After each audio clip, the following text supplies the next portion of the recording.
And welcome back to another edition of Official Word Sports. I'm Vince, and I'm here with my co-host Stevie D. How we doing, Stevie D? Doing good. Doing good. It's a good weekend. It is. It is. A little holiday weekend, holiday week coming up, right? I'm still making a big push, to Congress to try to just make the full week a national holiday week. We'll Hey, see what I would sign the change.org. I would sign that petition. I would sign it. Absolutely. happens. I'll push it through to them. So, big week. You are correct. So the meetings have begun, Stevie D. This is The question is does the jury, are we waiting for the jury decision? I mean, what do we got? Everybody's stating their case right now, right? We're talking about Deshaun Watson. Everybody's stating their case. The NFL and all the rumors coming out from the NFL is that they are pushing for a year-long suspension, right? Unprecedented year-long suspension. Then you have the Deshaun Watson side. They're saying, wait a minute, hold on. We didn't do anything. We didn't play last year. We didn't, we weren't convicted. I'm not going to say we didn't do anything, but we weren't convicted of anything.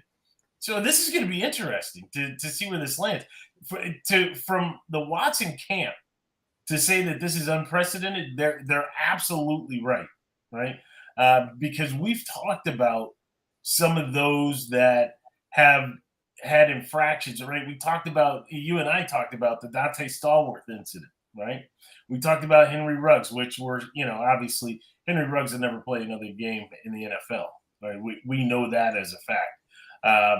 But we talked about Henry Ruggs together. We've talked about what happened with Michael Vick, and we've talked, some of the others, Sharper and just the different players that have had things, even Roethlisberger, right? To add to that, nobody, even Ray Rice, where they had the videotape.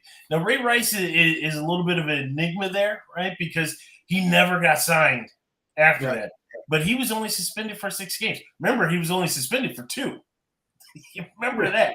Right. And then it changed to 6, right? Then all of a sudden that videotape, TMZ drops that videotape, and it goes from 2 to 6, right? And Hunt, I think Hunt got 6 games. He did. There was a video for there as well. Yep. Yeah. So to say a full season with no evidence to the contrary to say that he committed a crime. And no crime being filed. Now, the only thing I'll say is on the other side of that is that the prosecution has to have enough evidence to move forward. Doesn't mean a crime didn't happen. They just don't feel like there's enough evidence that they can get a conviction. And so I don't know. I just don't know what the reasoning was by the prosecution or the DA. There was no there. There's no there. Yeah. Well, it's a he said she said moment there in the room. So. But so here's the dangerous precedent that you and I were talking about after last week's show, right? What would stop a fan base, right? I'll say a fan base. What would stop a fan base from getting a couple people and soliciting some people to trump up some allegations that they just go out and they say, Stevie D did this to me? I can't believe you're bringing this up because now some psycho is probably going to go out and do this, right? So, OW Sports, you're going down. Thank God my team is not at the high level right now, so I don't have to worry about that. So Brandon Beane, Sean McDermott, watch out for those in New Jersey. No, but seriously, in all seriousness, what would stop a fan base from doing that? If the precedent is going to be set, right, that just off of an accusation, you can get a player at least for 2 games and let it keep going. The only thing that, again, we don't know is that we're only given X amount of information in the public. What information does the NFL have behind a closed door that they won't go publicly because they don't want to possibly hurt the shield because it's a player, that they're going to have conversation with Deshaun Watson about saying, this is what we have. This is what's been turned over. right? And you have to be held accountable for this. That's what I think. I mean, if I was going to, play both sides, right, on both sides, so it's not just a one-sided, discussion. That's the only thing I could think of is that the NFL has something on paper that they're going to show Deshaun Watson and his camp saying, hey, this is why. I'm not saying it's worth it because it goes back to what we discussed in the past is that I think there was that no suspension that he took last year. Because what team – now, we all know Deshaun said, I'm not going to play for the Texans, right? I think we've talked about that. I'm not going to play for you. Well, if I'm the Texans and you're playing that stand with me and I'm paying you, well, every day that you don't show up, I'm fining you. And the fines will take away your salary because at the end of the day, every time you fine, it will equal up to his player salary by the end of the year, right? They didn't do that. That's odd. And then he sits in the suite for X amount of games. He was at the games in the suite.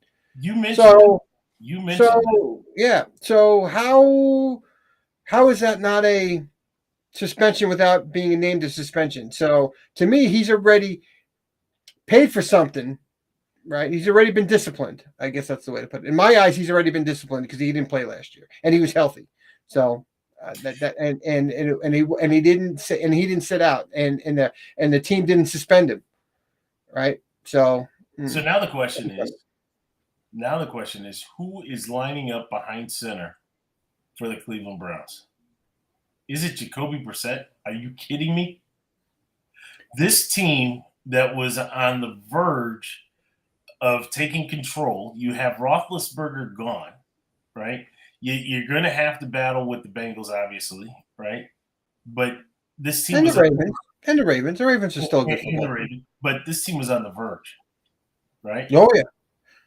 And now you're starting. No disrespect to Jacoby Brissett, but he proved himself as a non-factor as a backup, right? In his stints with Indy and Miami. Not good. I hate to use this, but I'm going to say it, and I hope the folks from Cleveland don't get mad at me. But there's a term that people say, the mistake by the Lake, right?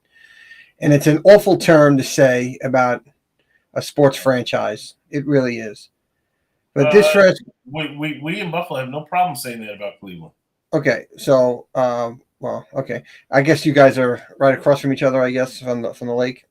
Yeah, they mess up beautiful Lake Erie and okay. All right. Well, at the end of the day, here it is again, another opportunity for the Cleveland Browns to take a step forward, and now they're hit with this. All right, you got the Baker problem, you got the Watson. What's going to happen with him if he doesn't play? Baker came out and says, "I'm not playing for Cleveland." So now what happens there, right? Now, Baker can say that until he starts getting fined. He's not in the rich and famous group yet that he's going to want to give up his salary because he's going to put his feet in the sand. I don't think he's that type of player that he's going to afford that because he's one step away of never really getting a big payday in the NFL. So you're not that good where somebody's going to show you that money. Ask Le'Veon Bell how that worked out for him, right? When you put your foot in the sand and don't play. Yeah. Right? It really didn't end well for Le'Veon Bell. I know he was at the wrong side of the age for running backs at that time. The Jets gave him the payday, and then, he only saw 2 years of it, so he really didn't make out. So at the end of the day, I don't know what's going to happen with Baker. Could he be traded? Sure, he could be traded. And then you go with Jacoby. I don't know. It's going to be interesting, but Cleveland just can't get out of their own way. They really can't. They're wasting people's years and money. And at some point, these bills are going to get paid. They're going to have to pay them even more. I mean, what? Clowney took a discount to come back. And he's coming back to what? No quarterback? So we're going to cover Cleveland in a few weeks when we do the AFC North preview. But Stevie D, we wanted to jump into the NFC South, right? We've done the West and the North, and wanted to go into the South, the home of the PED 12 Buccaneers. Yes, it's got to catch on at some point. It's got to catch on. What happens to Alex Guerrero when PED retires? That's the big question. The division that's home to Buffalo's lost draft pick of Kyle Pitts, right? I had that in my mocks. The team Buffalo South, or the team that Buffalo constantly pillages, of the Carolina Panthers. And then we have Jameis Winston in the Drew Brees-less New Orleans. And Sean Payton-less. And Sean Payton-less. Yeah. Drew Brees leaving the booth. Surprise move. He was not very good. He was not very good. So did they tell him to leave, or did he leave on his own? I think it was a mutual agreement, so nobody's embarrassed. I don't think you want to embarrass a future Hall of Famer, so you part ways. Okay, fair enough. Oh, Marcus Vasquez. Marcus, my man, Marcus. Playoff QB with good coaching and good gameplay. Well, this is true. Hey, but I gotta let you know, he's a Patriot fan. What's that? He's a Patriots fan. Whoa! Just gonna let you know that. Right now. Oh yeah. Marcus is my guy, though. Marcus, we may have you come on to talk about the cheat treats. You're gonna have to pass the test, though, right? Like, who's Sam Cunningham, right? What was his nickname? Who's Andre Tippett, right? It's some of those questions that the modern generation just fails to even realize the history. And this is going to be a test that's going to be on screen, because there's going to be no Wikipedia like, oh my God, who is this? Hey, he's former military. You got to check for the earwick. You got to make sure he doesn't have the earwick getting answers fed to him. And plus, he's a Patriot, so cheating may not be passed. Absolutely right. Right now, he's spying over our shoulders. We can see what we have talking about the NFC South. So the NFC South, Stevie D. I guess normally you would say Tampa is the class of the division, right? And lucky for you. When the PEDs from Alex Guerrero are just running rampant down here, the fans of Tampa need to be worried. I'm not a big fan of Tampa. Not a fan of the Tampa fans. Let me put it like that. Right? It's great that TB12, because of the AFC East, and followed you to Tampa. PED 12. Oh, PED 12 followed you to Tampa, right? Yeah. So and you get to see him now live in person. I mean, that's awesome. Like last year, you went to go see him play. Didn't you go see him play last year in Tampa? No, I went to see Josh Allen play last year. That's what I went to see. No. I thought you went to go see PED 12 play. Stephon Diggs, you want me to bring out the pictures where I was amongst the sea of red, white, and blue? I want to see that. I want to see that. I want to see it. Tampa and the Sports Authority have changed the rules and regulations because of a particular game. Now, you have to, in order to buy tickets in advance, you have to be in a certain zip code. It's just and you have to buy 2 years. You had to buy 2 years. 2 years. Yeah, for sure. So let's look at Tampa, right? Really, what does Tampa? Oh, you're going over the top. You're starting with the top of the class. I am. Yeah. You're throwing me a curveball today. You gotta warn me in the green room here. You gotta tell me. As I'm prepping for this one, I'm just going over everything, and what stands out, right? Really, what stands out? Is it the fact that PED 12 decided that he was going to retire, and then all of a sudden maybe he and Giselle got into it? He's like, you know what? Screw you. I'm going back. Is it the fact that Bruce Arians was all set to come back to coach? And then as soon as PED 12 says he's coming back, then Arians says, I'm done, I'm out, right? They create a special position for him. Todd Bowles gets promoted to head coach, right? Could it be that? Hey, there's Dana. Hey, Dana. Any news? Any updates, Dana? Any news? Any updates? Do we have anything? The only thing I will say to Dana, wishing a speedy recovery there for Ooh. the misses. So, but yeah, our CMO, I don't know why he's still on staff. That's the question, because chief marketing officer has not brought anything to the table. All of these promises of I will and you'll see and it's coming. We need something tangible here, right? We're gonna make this like PBS, and we're gonna have like a full day of a marathon and try to get people to pledge dollars for OW Sports, right? Because our CMO is not going out there and drumming up sales. Just saying, Dana. Well, But as you go back to Tampa, I don't want to dismiss. I don't want to dismiss the Bruce Arians conversation, yeah, right? Because a couple of years ago, stories were breaking that during that Super Bowl run they had, when they were kind of a little bit over 500, I think they were 7-5 at the time, and then they went on that run, right? They went and finished the run, and they run throughout, right? And they finished your 11-5 the last year of the 11-5, right? Was the last year of the 16 game schedule, right? yes. And then they ran the table in the playoffs, right? So, but we always talk about this: where there's smoke, there's fire.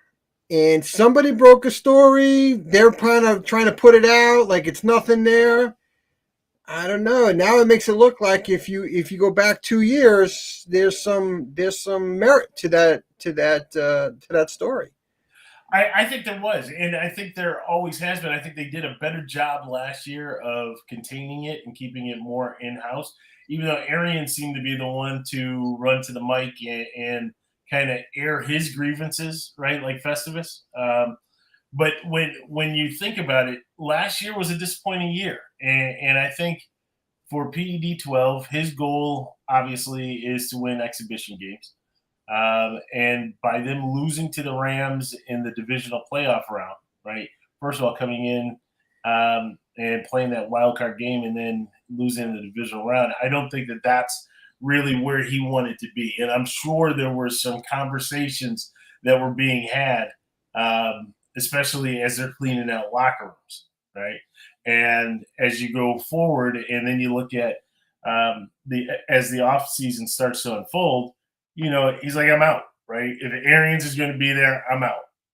Quite possibly, maybe the Glazers, maybe Jason Light came to Arians, right? And now we're creating this whole conspiracy theory type, right? But you can kind of put the puzzle together, right? And they have a lot vested in I'll just call it, they have a lot vested in Brady, right? They brought him in. Not only are ticket sales going up, but they feel as though he gives them their best chance, right? You're talking about a team whose quarterbacks behind him are Ryan Griffith, Kyle Trask, Blaine Gabbert, right? None of the quarterbacks strike any type of fear with in any team out there. Also, it makes your offense regress, right? And so if he says that he's going to retire, right, tries to play that card, more in line with the Glazers and with Jason Light, they're saying, wait a minute, Bruce, when we look at it, he's more important than you. Right. Right. We love you. We want to keep you around. We're going to pay you. It's a dollar thing, right? It's a dollar thing. Tom Brady's going to bring more money to the Bucs than Bruce Arians will bring to the Bucs, and so Sure. I think it was a hand, a poker hand. So I'm calling it a poker hand. And so Arians is looking at it. He's got his hand, and Brady's got his hand. And he says, "You know what? I got what's that called? A royal flush. I'm out, and that's my card I'm playing. I'll be back, but I'm playing that card because when I tell the ownership I'm leaving because he's the coach and I'm retiring, then that's when they went to Arians and saying, "Look, you're either going to step down or we're going to move this ship because we want Brady for at least one more." Here's your slippery slope to that, right? When you do that, other players know what's going on, right? Or there's the whispers, the loud whispers that are going on, and there's already a pass that you bring, right? There's some luggage that you're bringing, and as you bring that luggage along with you, as you bring that luggage along with you, then all of a sudden, right, people start, putting 1 and 1 together, right? 1 plus X equals 2, right? And you look at what happened up in New England, right? And we talked about it. We talked about it when it happened, and we keep talking about it, how you had that triangular beef, right? You had Kraft, you had Belichick, and you had Brady, right?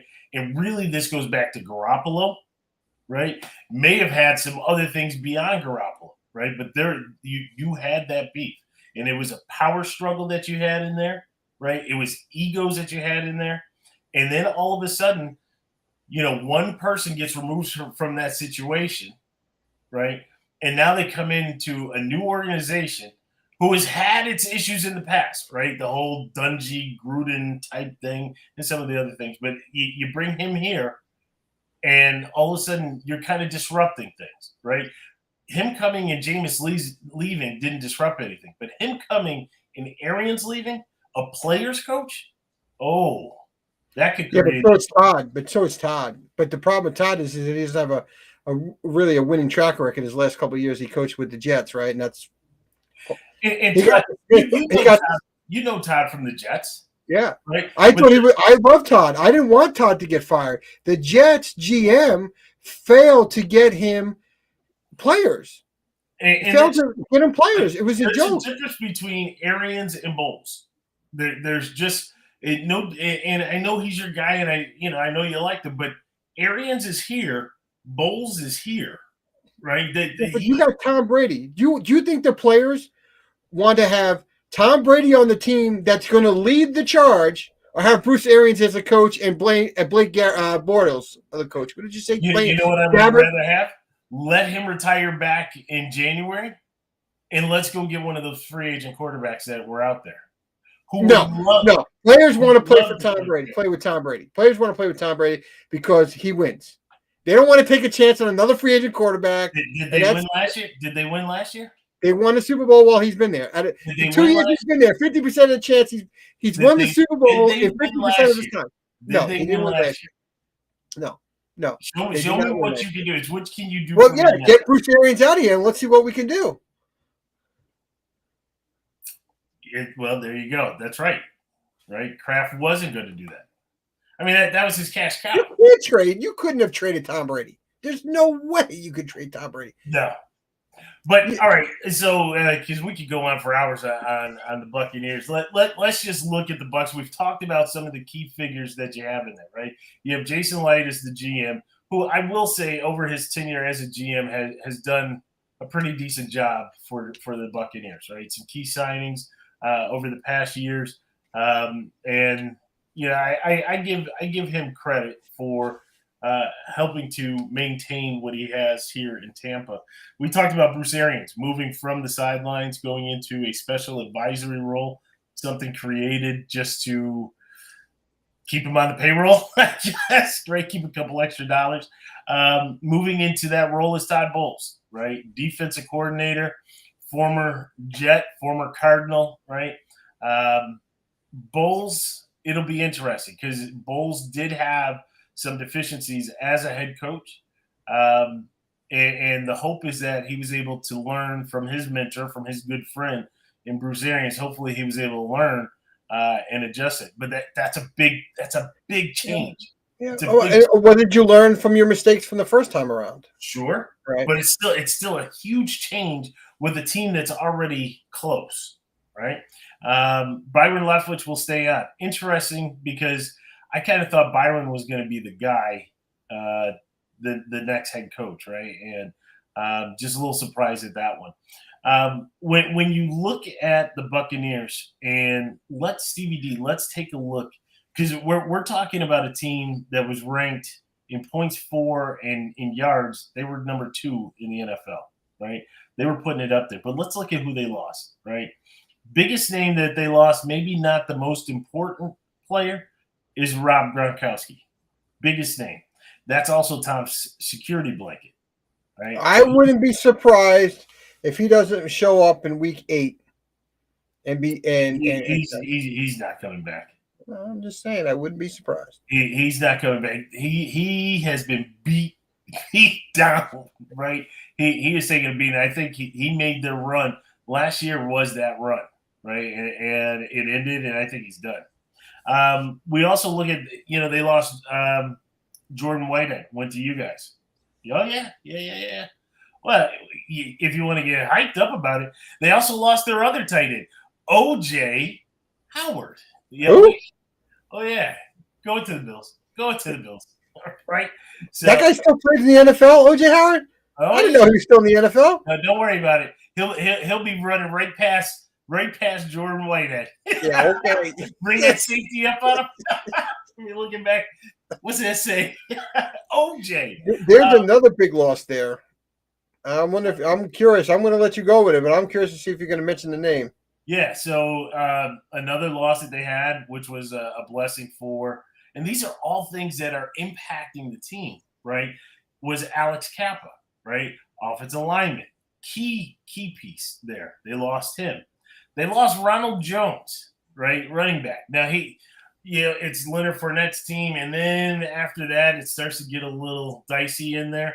But Ronald Jones was a good change of pace. But even though he was a high draft pick with the Bucs, never really fell into the system the way that they hoped, whether it be fumbling problems or just the lack of production.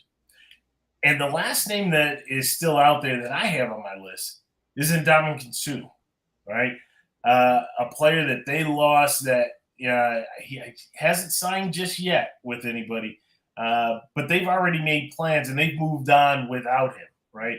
And just what he brought to that D line, I know they have Vita Vea there, right? But what he brought to that D line certainly is going to be something that's going to be felt. You said that you had somebody. Go ahead. No, you mentioned his name, Alex Kappa. Okay, the lineman, right? Brady needs linemen, and I don't know, right? And that was a starter, so that's a big loss. So when you look at who they signed, and this is where those scales are so disproportionate, right? I can't wait till we do the AFC East because I'm going to show you the scales of Buffalo. I'll even show you the scales of the Jets, right? Compared to what the Tampa Bay Buccaneers did, I didn't see a lot, right? There really isn't. They signed Akeem Hicks, right? That's not a needle mover, right? They re-signed Blaine Gabbert. They re-signed Giovanni Bernard. They re-signed Ryan Griffin. Nothing that is anything to move the needle. You look at their draft. Their draft was comical, and we talked about it on the show because if I'm a Buccaneer fan, I am so pissed right at this draft because they were drafting like 24th or 25th, somewhere late in the draft. And so if you're a Buccaneer fan, you're sitting up, you're waiting. You are now on the clock. And you're like anticipating, like, my guy's on the board. We're going to get him. And then the commissioner comes up, I'd like to announce a trade. And not only do you make a trade, you trade out of the first round into the second round. Like, who did they trade with? All day. Who did they trade with? I forget who. Did they trade with you guys? Was that who they traded? They made the trade to get Logan Hall, right? Right, like, and we traded and we got Jermaine Johnson from Florida State. That's who you got. That's right. Yeah. Which is interesting because they both play the same position. They both play the same position. So you traded back for this guy. This guy better be a stud. Right. Be a stud, and you got him on the cheaper, but you don't get the 50-year option. There you go. No. There you go. Another player that they lost, right, which is huge, right? We talked about Kappa, Ali Marpet, right? Another veteran offensive lineman gone from the team, right? He's listed as being retired. So, there's a lot that has shifted with this team. You had a lot of good momentum, I guess you would call it. And at some point, all good things must come to an end. And we are now watching the changing of the guard and that good momentum. And now Jason Licht's really going to have to go to work, right? Trading out of the first round to draft another guy. This guy better be a stud. And you better find a quarterback. Well, you got to find a replacement, right? For Brady. You got to find an heir apparent. for him because you don't have him on the roster. But they think Kyle Trask is the guy out of Florida. Didn't get any run last year, but they think that he is the guy. But how about Godwin is hurt coming into the season? He's not going to be a go. I would imagine he's going to be an October at best because he got hurt late in the year with the ACL. Yes. Right. And so every athlete recovers differently, but I can't imagine him back by October. I think he would be in November at best. So the good thing that they do have is they did sign Russell Gage. They signed Russell Gage from Atlanta, right? They still have Mike Evans. They have Tyler Johnson, but now you start getting into this no man's land, right? They have Rashad Perriman, who Buffalo fans do not like. He's still there? Yep, he's still there. Buffalo Former fans Jet. do not like, but that's okay. And then you have all these, Scotty Miller, right? He's hot 1 week, cold for 5, right? You have Cyril Grayson. He makes one big catch, right? All the fantasy owners are like, oh, they got to get this guy, right? He's going to be the number 3 or the number 4, and then he's buried on the bench.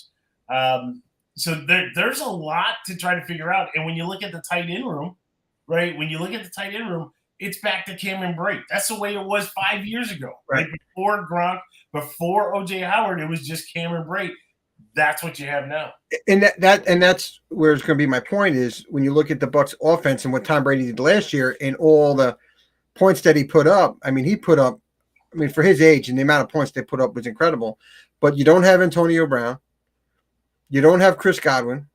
You lost your backup running back in Ronald Jones. Say what you want, but he still gets touches, right? You said O.J. Howard. Gronk retires. I mean, just weapons-wise, you're down. Yeah. Russell Gage, okay, I'll give you Russell Gage, but Russell Gage doesn't move the needle for me. If I'm playing the Buccaneers, I'm not worried about Russell Gage. I'm worried about Chris Godwin.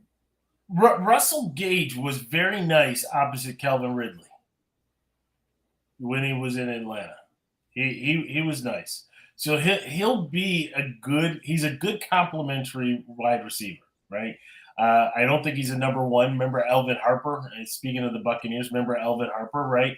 Good on the real number 80. Okay. Good complementary wide receiver when he was thrusted into that number 1 role. Then all of a sudden the ball hurt the palm of your hand. Like, what? You're a wide receiver. You're supposed to catch the ball. How does that happen? So I think when you look at Russell Gage, I think he'll fit in nicely as long as Evans stays healthy, right? Then he'll be okay. Defensively, I've seen some people out there talk about the secondary. I'm not impressed with the secondary. Never have been. Winfield Jr. Is probably the best player there in that secondary. But outside of that, 2 years ago, they were the worst secondary, right? So there's only one place to go from being the worst is to move up, right? But I don't think that they've ascended into anything of quality. We talked again about losing Ndamukong Suh. And now you have Pierre Paul getting older, right? Shaq Barrett getting a little bit older. Didn't have the same year after he signed the contract, but, we'll see. You have Devin White there in the middle. He's okay, but I just put him as okay, right? Again, not a needle mover. I don't really see the Buccaneers really having the same season that they had the year before. And, depending on how things fall, again, when we look at their schedule, just to take a look at it, right, they're playing teams, when we talk about non-division games, they're playing teams like the Cowboys, the Packers, the Chiefs. They have the Steelers who, they'll be able to beat them. They have the Ravens. They have the Rams. They have the Cleveland Browns. Who knows? We already talked about that. 49ers, the Bengals, the Cardinals.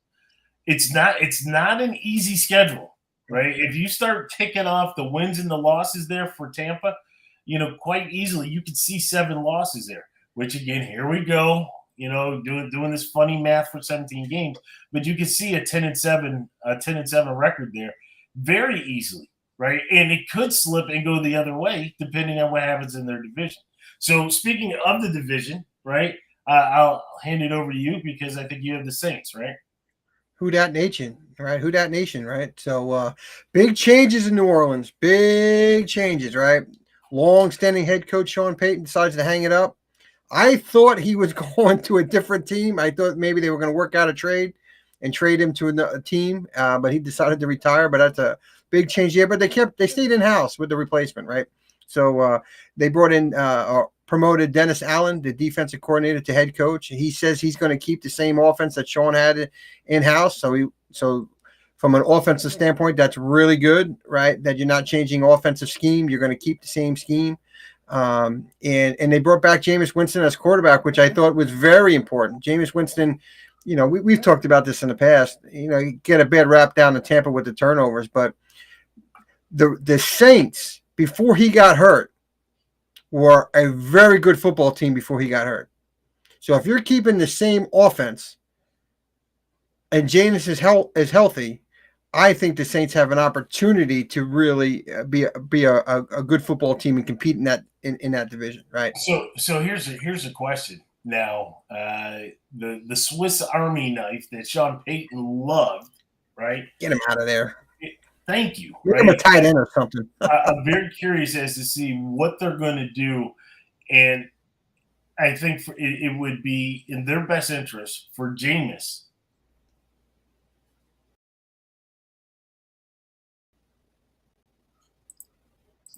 Oh, that was odd. I think it would be best if he, right. If he takes all the snaps, right, that's going to be your key to all of that. If all of a sudden, right, he's coming out on third down so that you can run some read option, whatever, right? That's not the consistent. I don't like that gimmick. I don't like that gimmick. I was never a fan of the gimmick of that. I was never a fan of when teams started taking their quarterback out on third down. You rush the play. Teams did it with Michael Vick there with the Eagles. What are you doing when they first signed Vick and they bring him in for McNabb on third down? You get more delay games. It just doesn't. It's just not there. It's so bizarre why teams would adopt that.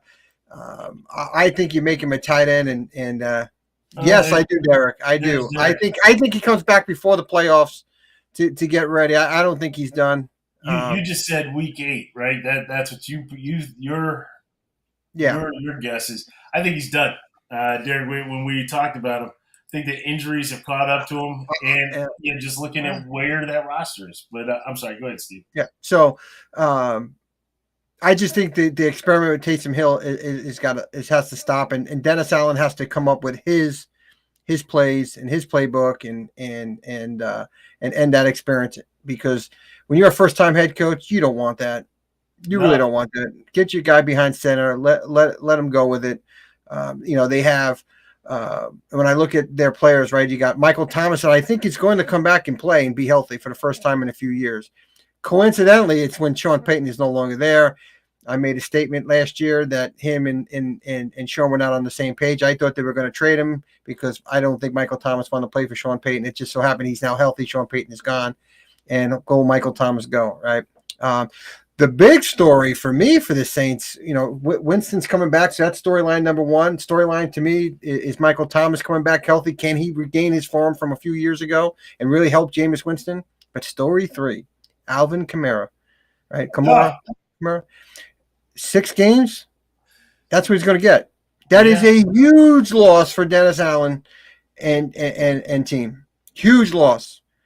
Because he's such a weapon running, receiving, right? He can really change a game offensively, and to lose him for the first 6, that is awful news for them, right? So you got him. You signed Honey Badger, Tyrann Mathieu, to kind of shore up the secondary. They took some hits in free agency.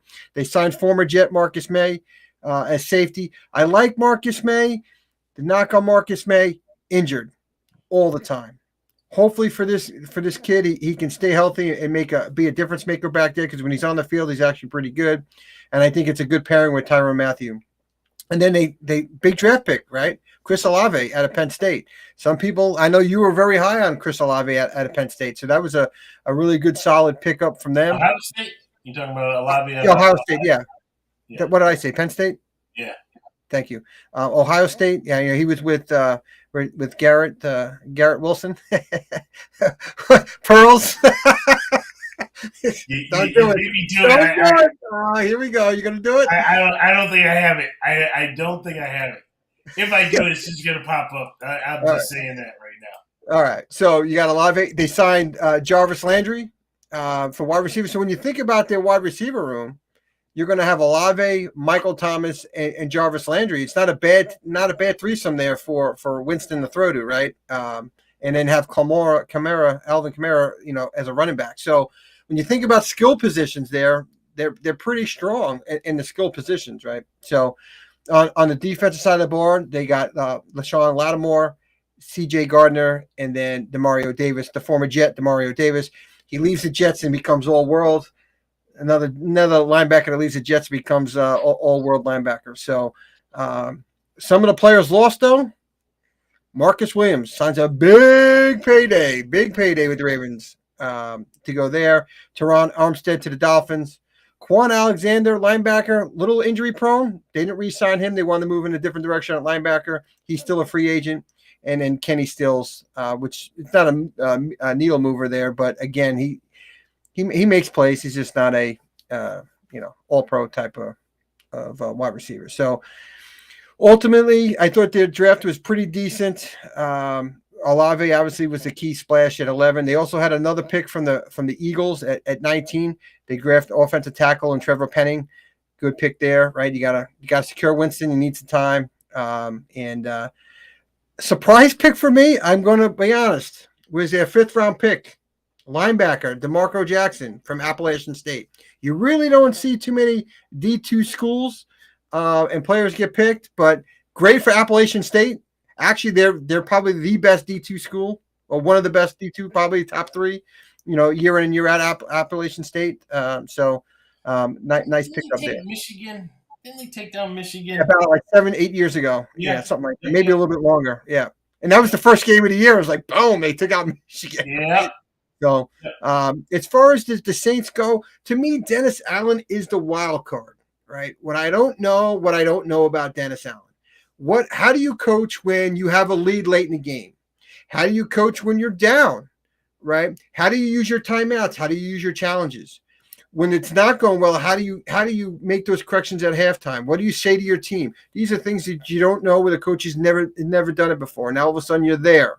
And so this is what I don't know. That's the wild card with Dennis Allen here. I do think they are the second best team in the division.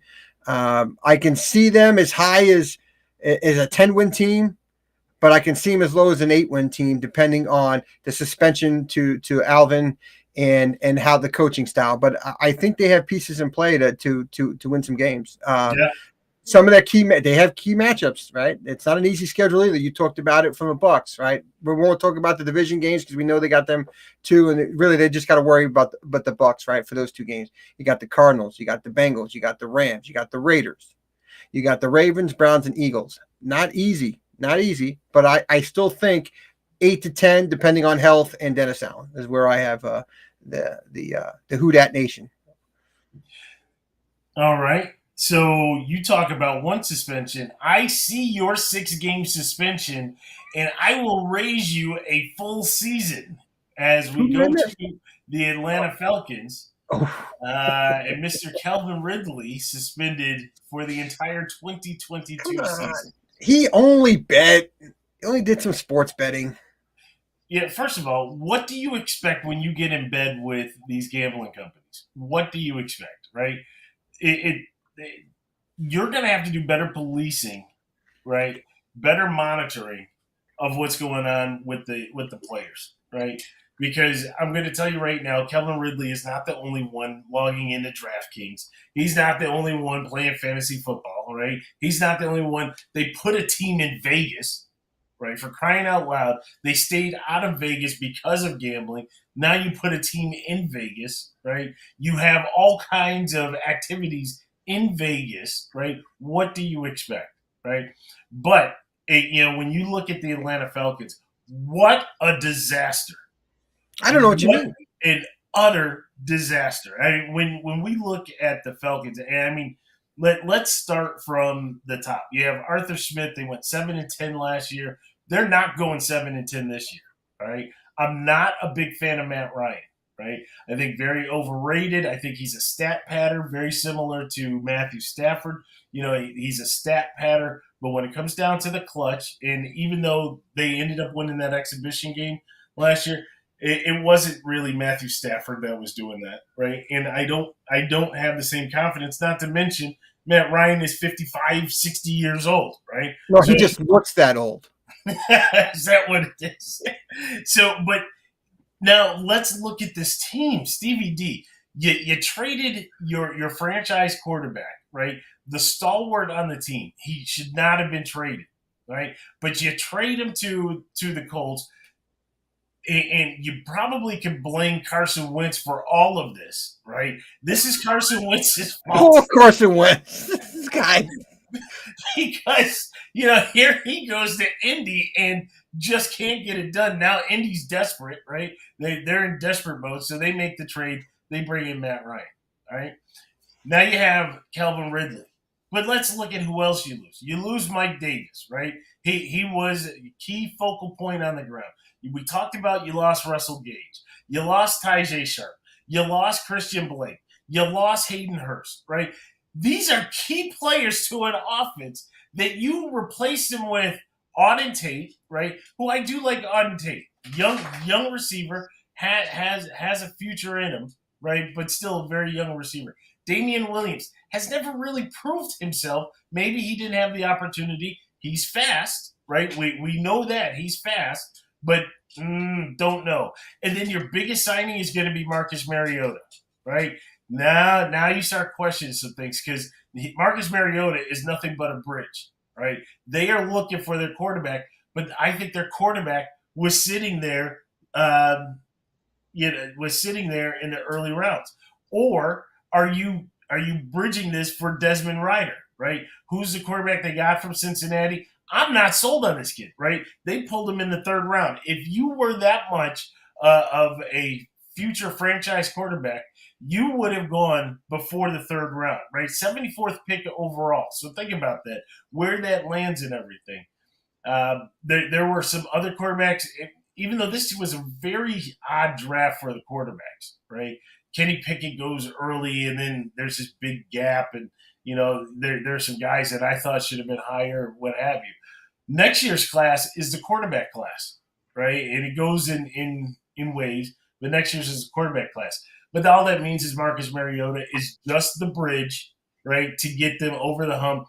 Hey, can you help us not go winless, Marcus? Sure, I can get you probably about 1.5 wins. That's all we need so we don't go winless, right? Because with the rest that they're running out, I mean, this is an absolute disaster. It's a disaster. Now they did make a good draft choice in taking Drake London. So when Ridley comes back, right, you're gonna have Ridley, you're gonna have Drake London, and then obviously you'll have Kyle Pitts, right, the focal point there. That's if Kyle Pitts does not get beat up and absolutely destroyed this year because there's nobody else out there to take the pressure off of him, right? So we'll soon find out from that. They did have a decent. They drafted the kid, the defensive end, out of Penn State, so that was a nice selection. They drafted the linebacker from Montana State. A lot of people were high on him in this kid Anderson. But when I look at Arthur Smith, I look at what they did last year. I look at where they are this year. There was not anything of an improvement, right? They really gutted that team, and they're hoping that they can just ride and try to get another top 10 draft pick, right? And then they're getting a top 5 pick. Yeah, right. And then kind of start the whole rebuild process. And in a way, you feel bad for Arthur Smith, right? Here's another guy that's hoping to get his shot. Has an average team, right? Average 7-10 wasn't bad last year, and you're hoping maybe you can build on that. Next thing you know, everybody's gone. You're looking around like, wait a minute, this is not what I signed up for. How am I? And then what's going to happen in 2 years, right? He'll be gone. He'll try to interview, and they're going to say, well, let's look at your resume. Well, you had a season of 1-16. right? Ask Rod Marinelli, right? Ask some of the other guys. It's hard to get over that when you have those bad starts. So, Yeah. I look at the schedule. We talked, we're going over the schedule.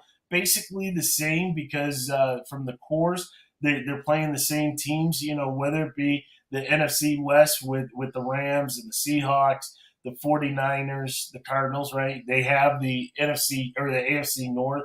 So they have the Bengals and they have the Ravens and the Steelers. They do play the Washington Commanders and they play the Los Angeles Chargers, which will both be losses. So it's like, look at this. This is not a good year for the Dirty Birds. This is not a good year if you're living in the ATL for football. And I think that's okay. I think that's okay for Atlanta. I truly do. I think Matt Ryan, I said it last year, needed to be traded the year before to get better value. The value that they got from the Colts is nothing there. They were better off to do it the year before and get a better pick. A third round pick in in this past draft. A third round pick. Yeah, and that easily could used to select D'Angelo Malone. Yeah. So there's going to be your trivia question. Matt Ryan was traded for who? Yeah. So, but wait, that's the guy that sold me insurance. so I mean, when I think of the Falcons and this rebuild from an offensive standpoint, if I'm a incoming quarterback, it's not a bad safety valve to have Kyle Pitts, who's tight end / wide receiver, right? You got a young Drake London, you got a veteran in Cordell Patterson, right? So you got some players, you got some weapons to throw to if you're a rookie quarterback coming in 2023. So it is a full rebuild here in Atlanta. There's no doubt about it. And I think they put this roster together to win 2 to 3 games so they can get a top 3 pick in the draft and reset this franchise like they did in 2008 when they selected Matt Ryan to lead that team. They did build this for 3 wins. This was built for that. Yeah. And that seems to be the pattern, right? When you get to a certain point, my roster's this. I know I got to rebuild with a new quarterback. I'm going all the way, so I can ensure that I can have an opportunity to pick the person I want and not have to trade up to go get somebody. I mean, think about this. When you look at the Falcons last year, they were 26 out of 32 teams as far as points for. That's with Matt Ryan, Calvin Ridley, Russell Gage, Kyle Pitts. Where does that number go with Marcus Mariota, Auden Tate, and Kyle Pitts? Where does that number go? Not very good. So it speaks for itself. It does. It does. But I don't think Arthur Smith is on a hot seat. I think when they brought him in, they knew exactly what was going to happen. You have a franchise quarterback that is on the backside, and they knew he had to go. And I really do believe Arthur Blank is not going to be hasty to make a decision to can the quarterback when you have the opportunity to, with Arthur Smith, to draft a quarterback that allow him to groom that quarterback and let him grow with these young receivers that they have and grow this thing. I don't think Arthur Smith at all is on the hot seat. But that's my take on that. So, as we kind of move on to the Carolina Panthers. The Carolina Panthers it's an interesting story with Matt Rule. This team, right? It's a team that, to me, started this merry-go-round with quarterbacks when they decided after they signed Teddy Bridgewater to a 3-year contract, and then they traded him last offseason to Denver, then to trade with the Jets to get Sam Darnold, to think that they can get something out of Sam, and then Sam's year last year they go 5-12 after starting the year 3-0, they go 2-12. Sam gets hurt. Now all of a sudden this offseason they're trying to get a quarterback. And to me, that was the story of the Carolina Panthers, was they were trying to trade for a quarterback and they didn't get it done. So now you're going into the season. They didn't draft one. No, they drafted Matt Corral, right? Yeah. Right. Yeah. But number 94, it's kind of like what you said earlier with the Falcons. Was it the Falcons you talked about? Yeah, you talked about the Falcons, right? They drafted number 74. Are you really drafting your heir apparent at 94? No. But I think this is what happens when you went into it I'll say half-hearted to make the trade. Because if you were in for Deshaun Watson and they made it clear that they were in on it, why didn't you go all the way? Because once you open out that door and you're talking about Deshaun Watson, you've already told your existing quarterback room that none of you guys are what we're looking for. So now your season's all jacked up coming in 22. Good point. That's a good point. And now that you bring up Deshaun with Carolina, right? Here's a question for you. How did you not close the deal on Deshaun? Did you not close the deal because you were afraid of what's happening now?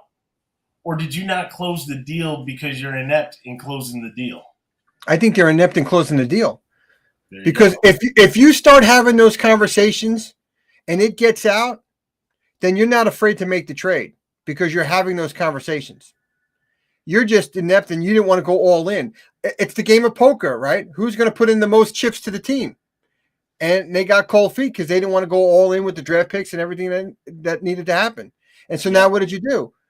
You've already told your quarterback room, you're not good enough. I'm going to Deshaun Watson. And now you didn't get it? We all know Sam is not the future there, obviously. That's a fall from grace, man. That is a fall from grace. I mean, to me, Christian McCaffrey should be traded. I would trade Christian McCaffrey. He can't stay healthy. Great player when healthy. I would trade him and get as much draft capital as you can. Well, you said they're inept at making trades. Well, that's probably why he's still on the roster, right? They can get a 6th and 7th round pick back for him. But think about this. When I talk about key players outside of Christian McCaffrey, what are we talking about? Robbie Anderson? Okay. DJ Moore. DJ Moore.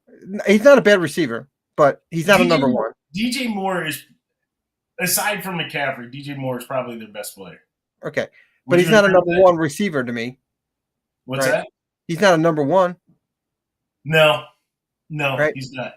So, and then you have, Jeremy Chin. I like Jeremy Chin, right?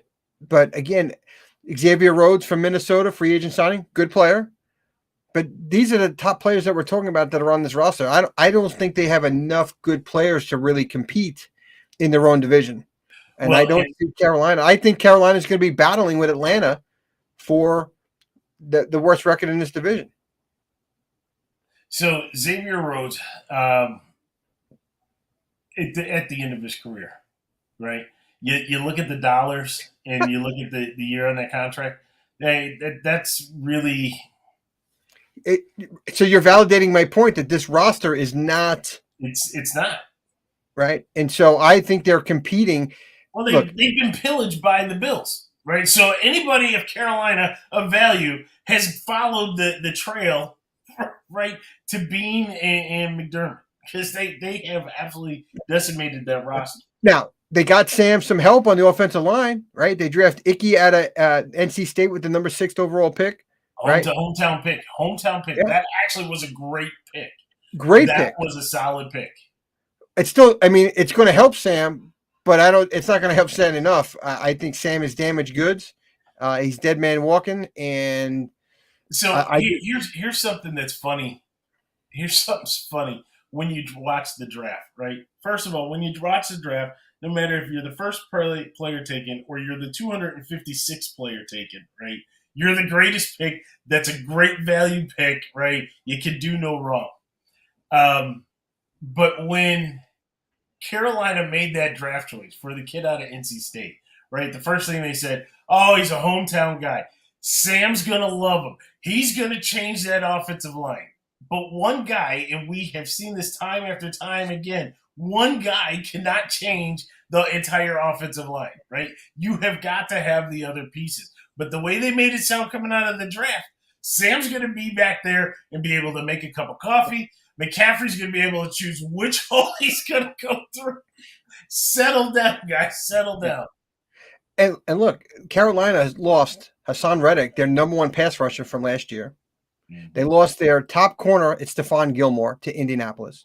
They lost Dequan Jones. Hold on. When you say top corner now, and we're talking a guy that top corner on that team. Top corner on that team. Okay. Not in the league. I'm not calling them the top corner in the league. The top corner on their team. Before you go on, why did they make that trade? And where you're not going to resign him. I think for some reason, I just think when they got into it, the contract that he wanted, they weren't willing to pay, which again, they But can't close. you knew that ahead of time, right? You knew that when he was with Buffalo. Obviously, you're talking to Bean and McDermott. You could have picked up the phone and said, "What's wrong with this guy?" And they would have told you he's an arrogant, self-centered, conceited, overrated player. They could have told you that. Then So he goes, I'm glad you don't have any more hurt feelings. none. But then he goes to New England, right? And now they're like, we got to get rid of this guy. Wouldn't you ask, why are you getting rid of, quote unquote, the Madden 99 guy? Why are you doing that? And then you take that on and you're not willing to pony up to keep him there long term. Why would you make that move? But in fairness, the Patriots do not pay. No. They trade you before they have to pay you that monster contract. So it's a little unfair there. In fairness, all the players that they let go, we basically never hear from them again. Only occasionally do you hear of a player having some level of sustained career after he leaves. Now, Stephon Gilmore, when he went there, did we really hear a lot from him in Carolina? Well, that's because we got rid of him early. We're no, but right. So the Patriots traded him, but did he make any type of impact with Carolina? No. But he was in Carolina on the 5-12 team when he got there. Yes, he was correct. already hurt. You trade for a guy that's hurt. I'm going to use your line. Garbage. That is so your line. Garbage. That's absolutely right.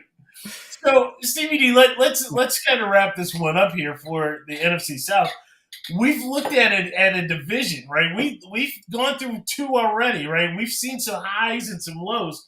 When we look at the NFC South, we see nothing but lows, right? Tampa is on the downside, right? This is actually a very weak division. This is a very weak division. Very much an enigma, right? Because to your point, you have a first-year head coach, you have some tools, but your star player is out for the first 6 games, right? Maybe you could get past that, and if you do, you could be the surprise sleeper that rises to the top, right?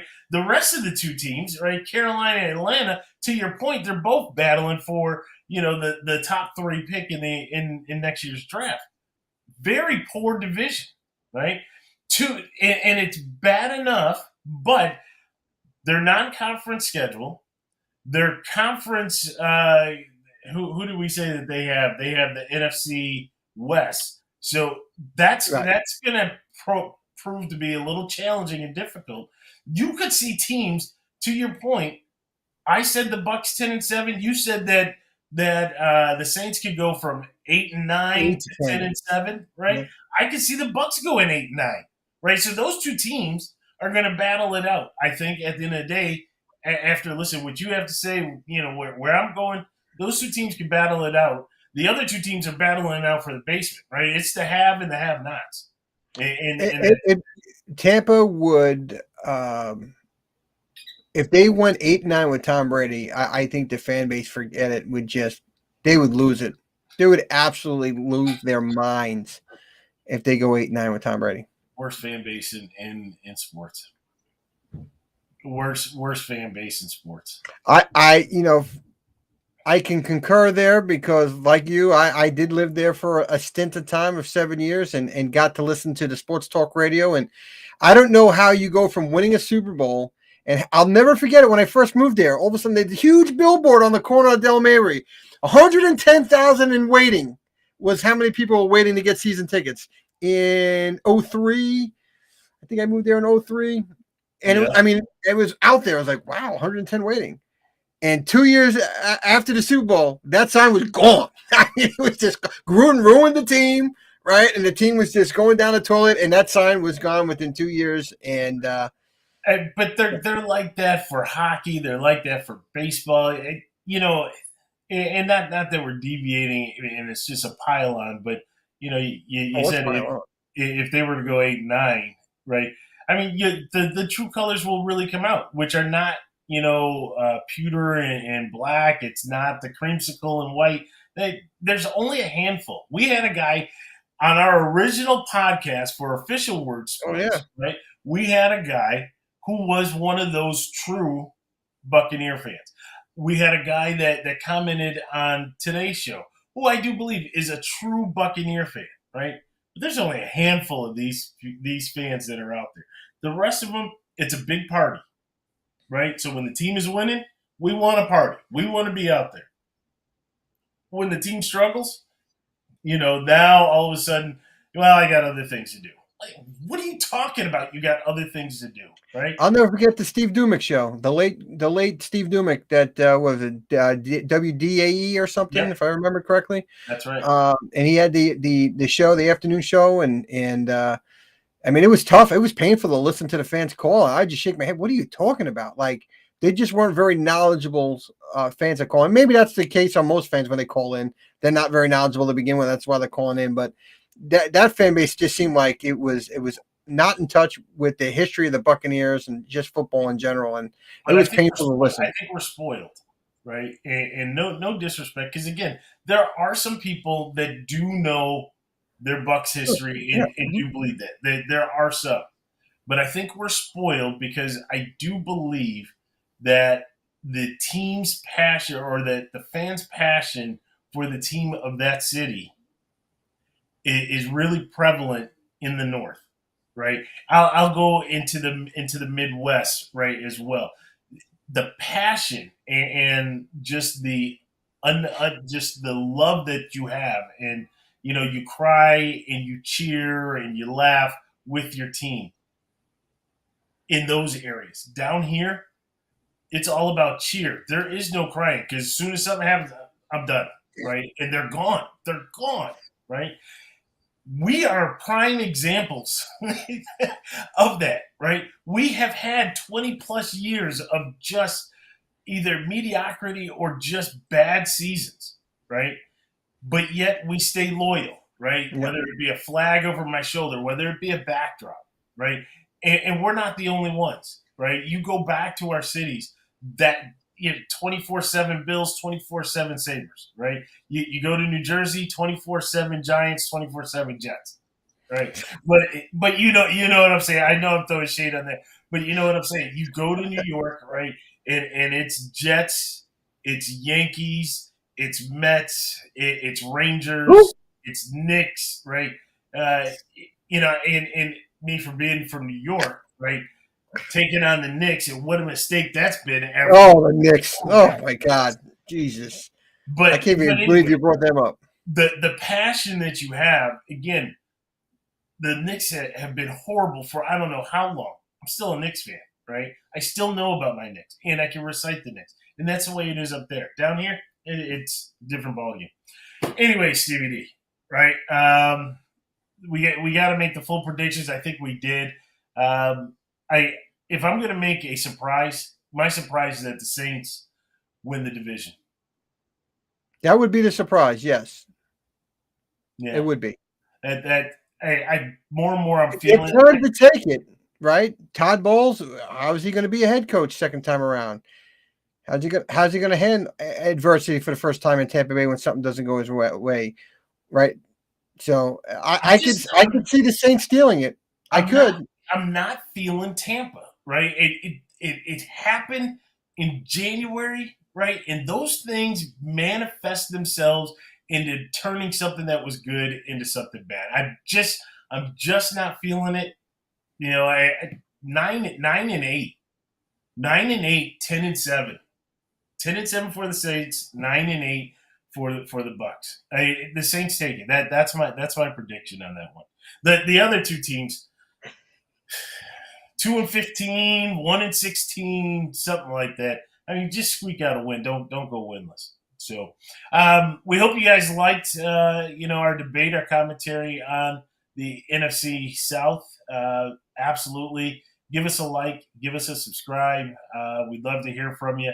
We'll take all your comments offline or even during the show, but certainly you can reach us on Instagram at OW Sports, OW_sports. You can go to our Facebook page, OW Sports. Hit us up on Twitter, OW Sports 12. And obviously, if you want to rewatch the podcast, try to decipher some of the things that we were pulling apart, you can check out the podcast. Go to our channel for OW Sports. Stevie D, any last words on this one as we bring it to a close? Go Jets, baby. The one thing I will say is that it's so good to be the executive producer. I'm going to put that in the title because as the executive producer, the Bills make me wanna shout, kick your heels up and shout.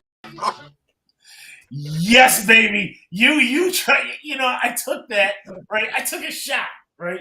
What do they say? You may win the battle, but I'll win the war. The power of the left click. Yeah, I'm telling you, I don't like not having the power over here. I got nothing. I got no controls over here. I've been set up from day one. All right. So, again, absolutely, we'd love to hear from you guys. Thank you for watching.